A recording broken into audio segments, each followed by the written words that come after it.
Hey everybody, it's your least favorite Christian here again with a new video. And today we're talking about the secret doctrine. What is the secret doctrine, and who are the builders? We're going to identify sort of the other team, the builders. And just so you know, I'm not the only one that is talking about this stuff, that's getting this idea about what's going on with Christendom and such.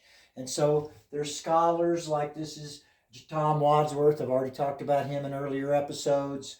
There's also here Larry Overton is another. This guy's a Greek scholar. He's translating the New Testament as he goes through the book of Acts.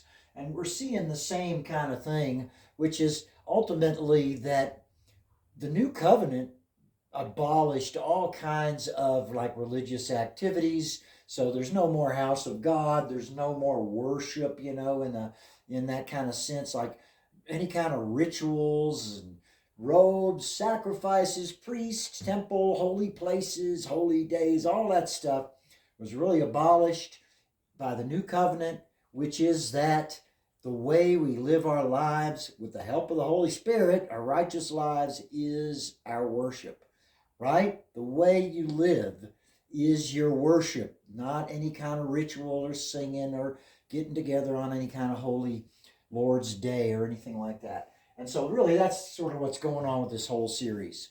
Today we're looking, at the secret doctrine, like I said. And so one of the things we're doing, remember we identified that this Greek word for worship, for example, means bow down. And so in this verse, worship in spirit, it literally means not to worship. It means we don't worship. We worship in spirit. You hear what I'm saying there? And so today we're just identifying the other team some, the builders. And here is the secret doctrine is one of the main doctrines, if you will, of the other team, which is really that up at the top of your organization, this is Theosophy here is the name of this religion, if you will. And at the top, the elites, they follow one set of rules and one set of beliefs, but what they teach to the goyim, to the masses, is a whole different thing. And it turns out the secret doctrine really is prevalent in virtually all major organizations that are sort of spiritually based, for example. Here's one called The Secret Doctrine of Jesus. This is by the Rosicrucians. And then the idea is that,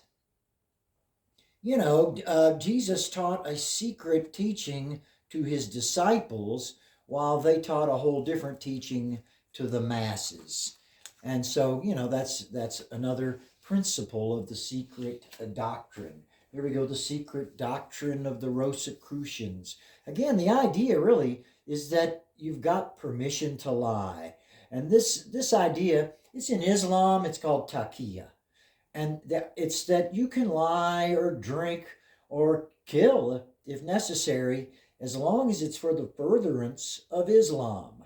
And that's typically what the secret doctrine is. These people up at the top, the elites of these organizations, governments, it happens everywhere where there's these big organizations, they know best for everybody. And so they can rationalize that it's okay to lie to the masses because it's in their best interest, and we know what's in their best interest, right?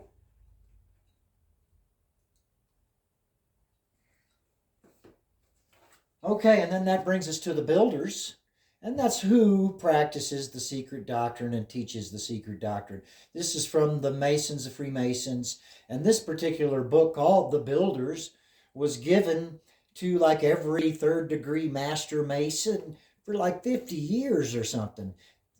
Sometimes the Freemasons will deny that this book actually exists, but here it is. And again, like I say, I get the actual books. I've read this from cover to cover. It was in one sitting. It was actually good reading. You know what I'm saying? Here we go. Chapter, what is this? 3 or 4 is called The Secret Doctrine. There we go. Just so you can see, I'm not making this up. This is not just something I read about, somebody said. This is a real deal, the secret doctrine. And this teaches that same thing again. And systems of exoteric and esoteric instructions, that is, of truth taught openly and truth concealed.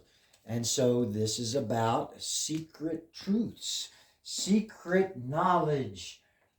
And so again, we're looking at, these guys are the builders. The builders, generally identified, is people who feel like they can get to heaven their own way. You know, they got their own way, whether it be through rituals or secret forbidden knowledge, or any sacrifices, all kinds of things. But it's only through their own efforts they're going to try to ascend and self-realize and that kind of thing. And you can see here, this is the antithesis of Jesus. Jesus is the stone which the builders rejected, right? Who are the builders? Again, the Luciferians ultimately, but people who believe they can do it their own way. Here's an early example of a builder. Builders don't always build monumental buildings, but they frequently do. You got Herod the Great. You got other more modern people that build a lot of buildings, put their names on top. These people are builders. That's just how it is. And you know, you got to say, like, for example, the Pyramid of Cheops. Well, he did achieve some level of immortality. Of course, not really on the level we're talking about. But this is, again, a rebellion against the whole idea of using God's mercy and Jesus to get to heaven, to finally get together with God. You can do it your own way, with your own secret knowledge, frequently.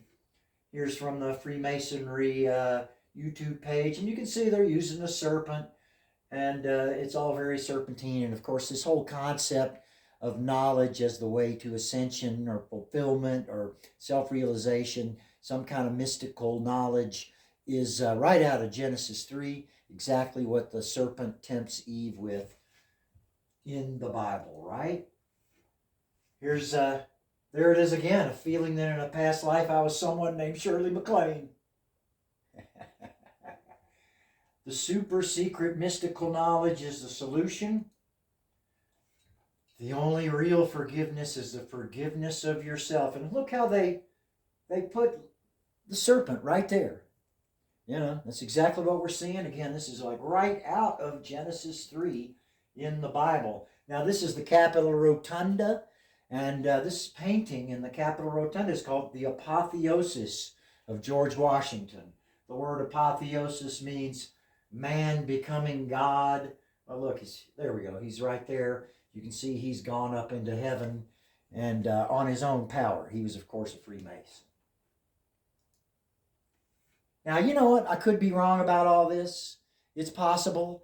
But it really... Think about this historically, for example. What if, you know, all these guys, you're copying the letters of Paul, sending them off to all over the known world, and people are getting this, and they're reading it in the original Greek, and they know what it's saying, which is that all those temples and all that gold and priests and pouring out wine and burning animals is a bunch of baloney. This is the real thing, which is how you live is your worship. All those other things are distraction from this truth, this new covenant, which is living a righteous life with the help of the Holy Spirit, is worship. That is your worship, not any kind of rituals, meetings, or whatever, sacrifices. See you next time.